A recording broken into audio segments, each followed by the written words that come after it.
आप देख रहे हैं हॉर्नबिल टीवी और मैं हूं अमित। आज हमारे हॉर्नबिल टीवी के खास कार्यक्रम शख्सियत में हम आपको एक ऐसे अतिथि से मिलाने जा रहे हैं जो टैलेंट से भरपूर है। और ये एक छोटी सी बच्ची हैं 13 साल की, और इन्होंने बहुत कम उम्र में अपना बड़ा मुकाम हासिल किया है। इनका नाम है कनक, और ये सिंगिंग लाइन को लेके, गानों को लेके अपनी प्रतिभा को इतनी कम उम्र में उभार चुकी हैं। आज हम इनसे मिलेंगे और इनसे जानेंगे कि यहाँ तक पहुँचने में इनको किन किन चुनौतियों का सामना करना पड़ा और किस तरीके से और कितने संघर्ष के साथ इसमें इनके परिवार का क्या योगदान रहा। कनक जी नमस्ते, हॉर्नबिल के स्पेशल कार्यक्रम शख्सियत में आपका स्वागत है। मैं ये जानना चाहूँगा कि इतनी छोटी सी उम्र में आप इस मुकाम तक पहुंची, किन किन चुनौतियों का सामना करना पड़ा आपको? बचपन से ही मतलब क्योंकि मेरे पापा गाते हैं तो उनसे सुन सुन के मैंने भी सीखा है। मेरे को भी इंटरेस्ट आया मुझ में कि मुझे भी सिंगिंग करनी है। और फिर धीरे धीरे पहले तो स्टार्टिंग में कुछ कॉम्पिटिशन्स वगैरह वो सारे अचीव करके धीरे धीरे करके अपने कुछ न्यू गाने लाके वीडियोस डाल के अपलोड करके तो ऐसे आगे बढ़ी। अभी जिस गाने को लेके आप एकदम फेमस हुई, अभी जो 26 जनवरी का जो सॉन्ग था, सीएम साहब भी उसमें मौजूद थे, वो गाने के बाद आपको क्या प्रेरणा मिली और किस तरीके का रिस्पांस लोगों की तरफ से मिला आपको?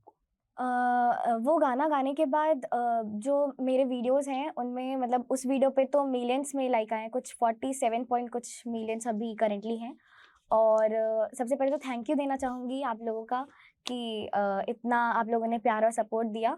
और वो गाना गाने के बाद तो मतलब पहले भी मैं करती थी, लेकिन अभी बहुत ज़्यादा इंस्टाग्राम में डीएम आने लगे हैं कि इंटरव्यू या प्रोग्राम के लिए बहुत सारे मतलब रिस्पॉन्स बहुत अच्छा रहा। मैं एक चीज़ और जानना चाहूँगा, आप पढ़ाई को किस तरीके से, क्योंकि आजकल कोर्सेज़ भी इतने हार्ड हैं और एग्ज़ाम को लेके घर में और भी बहुत सारी ज़िम्मेदारियाँ होती हैं, परिवार की ज़िम्मेदारियाँ होती हैं, बच्चों को पढ़ाई का स्ट्रेस इतना ज़्यादा होता है। उसके साथ-साथ इस तरीके और इस मुकाम तक पहुँचना कैसे, मतलब कैसे पॉसिबल हो पाया? अ, ऐसे तो टफ़ है मैनेज करना क्योंकि बहुत बिज़ी सा पूरा शेड्यूल हो जाता है, क्योंकि सुबह जल्दी उठो, रियाज़ करो, फिर स्कूल जाओ, फिर वहाँ से आने के बाद थोड़ी देर रेस्ट क्योंकि जल्दी उठा है तो थोड़ी देर रेस्ट, उसके बाद फिर से गाना, फिर पढ़ाई, होमवर्क वग़ैरह सब। तो बहुत मुश्किल हो जाता है पर मैनेज कर लेती हूँ। आपको मतलब किस सिंगर के गाने सबसे ज़्यादा गाना पसंद है? मुझे एज़ अ आइडल सिंगर मैं लेके चलती हूँ लता जी और श्रेया घोषाल मैम और रफ़ी साहब को। जैसे आप मंच पे जब आप पहली बार चढ़ीं, उसका कुछ एक्सपीरियंस शेयर करिए आप। अ, मैं जब बहुत छोटी थी, मतलब मैं शायद 5-6 साल की थी, तब एक कॉम्पिटिशन हुआ था यहीं बिलासपुर में, रफ़ी नाइट। तो उसमें मैंने अपना पहला गाना गाया था, आदमी मुसाफिर है। और क्योंकि रफ़ी साहब का गाना इसलिए चुना क्योंकि एक तो पहले रफ़ी नाइट था और पापा भी मेरे रफ़ी साहब का गाना गाते हैं, तो उनसे सुन-सुन के मतलब बहुत कुछ सीखा है तो इसलिए। मैं एक चीज़ और जानना चाहूँगा आपसे। देखिए, क्या होता है कि हम जब किसी प्रोफ़ेशन में जाते हैं, तो वो प्रोफ़ेशन हमको पता होता है कि इसमें हमको जाना है। तो क्या आप शुरू से ही सिंगर बनना चाहती थी? अ, जी हाँ, क्योंकि मतलब बचपन से ही पापा को सुनते आया है और देखा है कि लोगों का रिस्पॉन्स इसमें बहुत अच्छा रहता है और म्यूज़िक एक बहुत ही अच्छी चीज़ है, बहुत ही बड़ी चीज़ है। तो मेरा तो हमेशा से मतलब बचपन से ही क्योंकि पापा को सुनते-सुनते घर में ही ऐसा माहौल रहा है, तो इंटरेस्ट बहुत था म्यूज़िक पे। तो अभी तो यही है कि करियर तो उसी में बनाना है। नहीं, तो जैसे इतने सारे प्रोग्राम्स होते हैं, आपने किसी ऐसे बड़े, जैसे मुंबई में प्रोग्राम हो रहे हैं, दिल्ली में हो रहे हैं, कलकत्ता में हो रहे हैं, तो ऐसे किसी सिंगिंग प्रोग्राम में आपने कॉम्पिटिशन में, किसी कॉम्पिटिशन में अभी तक भाग लिया या आगे लेने का सोच रही हैं? अ, हाँ, वो जो इंडियन आइडल वगैरह जो होता है, उसके कॉम्पिटिशन्स मतलब उसके जो ऑडिशंस होंगे, तो मैं उसमें ज़रूर अप्लाई करूँगी। तो अभी आप किस-किस, मतलब हमारे छत्तीसगढ़ में किस-किस शहर में जाके परफ़ॉर्म कर चुकी हैं, या बिलासपुर में कहाँ-कहाँ आपने परफ़ॉर्म किया है, या आगे कहाँ का आपको ऑफ़र मिला है? ऐसे तो बिलासपुर में तो बहुत परफॉर्मेंस दी हुई है मैंने, रायपुर में, रायगढ़ में, इन सारी जगहों में कॉम्पिटिशन्स वगैरह जो होते थे उन सब में मैंने परफॉर्म किया है। और अभी ऑफर्स मतलब बहुत ज़्यादा आ रहे हैं, जैसे कि मध्य प्रदेश वगैरह, और दिल्ली में भी मेरे को इंटरव्यू वगैरह के लिए बुला रहे हैं, तो जैसे आप मंच पे चढ़ती हैं तो क्या होता है, जो गाना तो अकेले संभव नहीं है, उसके लिए सारे प्रकार के इंस्ट्रूमेंट लगते हैं, सारी चीज़ें, उनके साथ जो कोऑर्डिनेशन बैठालना पड़ता है, उसमें मतलब कैसे आप उस चीज़ों को मैनेज करती हैं? उसके लिए वो डिपेंड करता है किस टाइप का प्रोग्राम है, और उसके अकॉर्डिंग मतलब हमारा एक बैंड है, कनक म्यूजिकल ग्रुप, तो वो हम पूरी बैंड के साथ प्रैक्टिस करते हैं, मतलब हम लोग जगह पे बैठते हैं और पूरी बैंड के साथ गाने का रिहर्सल वगैरह होता है, प्रॉपर सारी चीज़ें होती हैं, उसके बाद हम प्रोग्राम देते हैं। गणतंत्र दिवस में जो आपने सॉन्ग गाया वंदे मातरम, तो उस सॉन्ग को कुछ पंक्तियाँ हमारे इस चैनल के पर भी। वंदे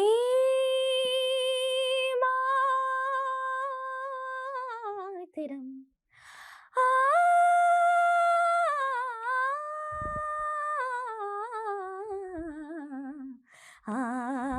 सुजलाम सुफलाम मलयज शीतलाम शस्य श्यामलां मातरम वंदे, सुजलाम सुफलाम मलयज शीतलाम शस्य श्यामलां मातरम वंदे मातरम। मुझे ये बताइए, गाना तो आपका बहुत प्यारा था, उसके लिए आपको बहुत बहुत बधाई हो। इतनी सुरीली आवाज़ है, तो आप इस गाने के या गाने के प्रोग्रामों की वजह से आपकी पढ़ाई डिस्टर्ब होती है? ऐसा होता है, मतलब बहुत ज़्यादा नहीं होता, पर ये रहता है कि ऑलमोस्ट हर दिन इधर-उधर जाना हो जाता है, तो फिर जो स्कूल का काम होता है, जो पढ़ाई वगैरह का, थोड़ा तो डिस्टर्बेंस होता है, लेकिन मैनेज कर लेती हूँ। इसमें सबसे ज़्यादा सपोर्ट, क्योंकि क्या होता है, परिवार के बगैर आदमी कुछ नहीं कर सकता, तो इस तक यहाँ तक पहुँचाने में सबसे बड़ा हाथ आपके पीछे किसका है आपके परिवार में? मम्मी-पापा का। मम्मी-पापा का। और ऐसा कोई प्लेटफ़ॉर्म अगर आपको मिलता है, जिसमें आपको, जैसे छत्तीसगढ़ी हमारी फ़िल्में हैं, उसमें गाने का मौका मिलता है या बॉलीवुड में गाने का मौका मिलता है, और उसकी वजह से पढ़ाई और इस लाइन को, दोनों को एक साथ लेके चलने में, तो कैसे आप इस चीज़ों को मैनेज करेंगी? और छत्तीसगढ़ फ़िल्मों में क्या गाने का आप शौक रखेंगी, और मौका मिलेगा तो क्या उसमें गाएँगी? जी, बिल्कुल। मेरा मानना है कि क्योंकि मुझे म्यूज़िक में बहुत इंटरेस्ट है और मैं चाहती हूँ कि मैं अपना करियर उसी पे बनाऊँ, तो मैं म्यूज़िक पर ज़्यादा फ़ोकस करती हूँ। तो इस तरह से, जैसे अगर मुझे छत्तीसगढ़ी फ़िल्में या फिर हिंदी, बॉलीवुड जो मूवीज़ होती हैं, उनमें मुझे प्लेबैक सिंगिंग का अगर ऑफ़र मिले, ये प्लेटफ़ॉर्म अगर मुझे मिले, तो मैं ज़रूर कोशिश करूँगी। ये पिछले कुछ वर्षों से एकदम से नाम आपका उभर के आया, इसके पीछे की कोई मुख्य वजह अ, क्या लगता है आपको, कि क्या ऐसी मुख्य वजह है, या ऐसा कौन-सा प्रोग्राम जो एकाएक हिट हो गया? क्योंकि हर प्रोग्राम तो हिट होता नहीं, हर प्रोग्राम में चुनौतियाँ मिलती हैं। कई बार प्रोग्राम अच्छे होते हैं, कई बार साउंड खराब होता है, उसकी वजह से प्रोग्राम बिगड़ जाते हैं। कई बार कोऑर्डिनेशन नहीं बैठता, उसकी वजह से प्रोग्राम, तो ऐसा कोई एक क्लिक जो आपको लगा कि आपकी पूरी लाइफ़ चेंज हो गई? ऐसे तो पहले से ही मतलब प्रोग्राम्स वगैरह मैं करती ही हूँ, लेकिन ये वाला जो अभी 26 जनवरी में जो हमारा कार्यक्रम हुआ था पुलिस ग्राउंड में, जहाँ पे CM sir, collector sir, SP sir सभी थे, तो वहाँ पे मैंने वो जो गाना गाया और वो वीडियो अचानक से बहुत वायरल हो गया, तो मुझे लगता है कि वो एक बहुत ज़्यादा सिग्निफिकेंस उसने छोड़ा है मेरी लाइफ में। जैसे और भी बच्चे चाहते बहुत लोग हैं करने के लिए, कर नहीं पाते हैं, तो उनके लिए आप किस तरीके का मैसेज देंगे? मैं ये कहना चाहूँगी कि आप लोग अपने अंदर के टैलेंट को पहचानिए और उसे बाहर लाइए। उस पे वर्क करिए, क्योंकि आपका जो टैलेंट है वो मतलब सबको वही टैलेंट नहीं मिलता है। आप लोग कुछ स्पेशल होगा आपके में भी, तो उस टैलेंट को आप बाहर निकालिए। मैं एक आखिरी सवाल आपसे पूछूँगा, इसमें जब आपने पहली बार गाना शुरू किया, तो आप जिस लाइन पे चलीं, तो आप कभी सोचे थे आपने कि आपको इस तरीके की सक्सेस भी मिलेगी?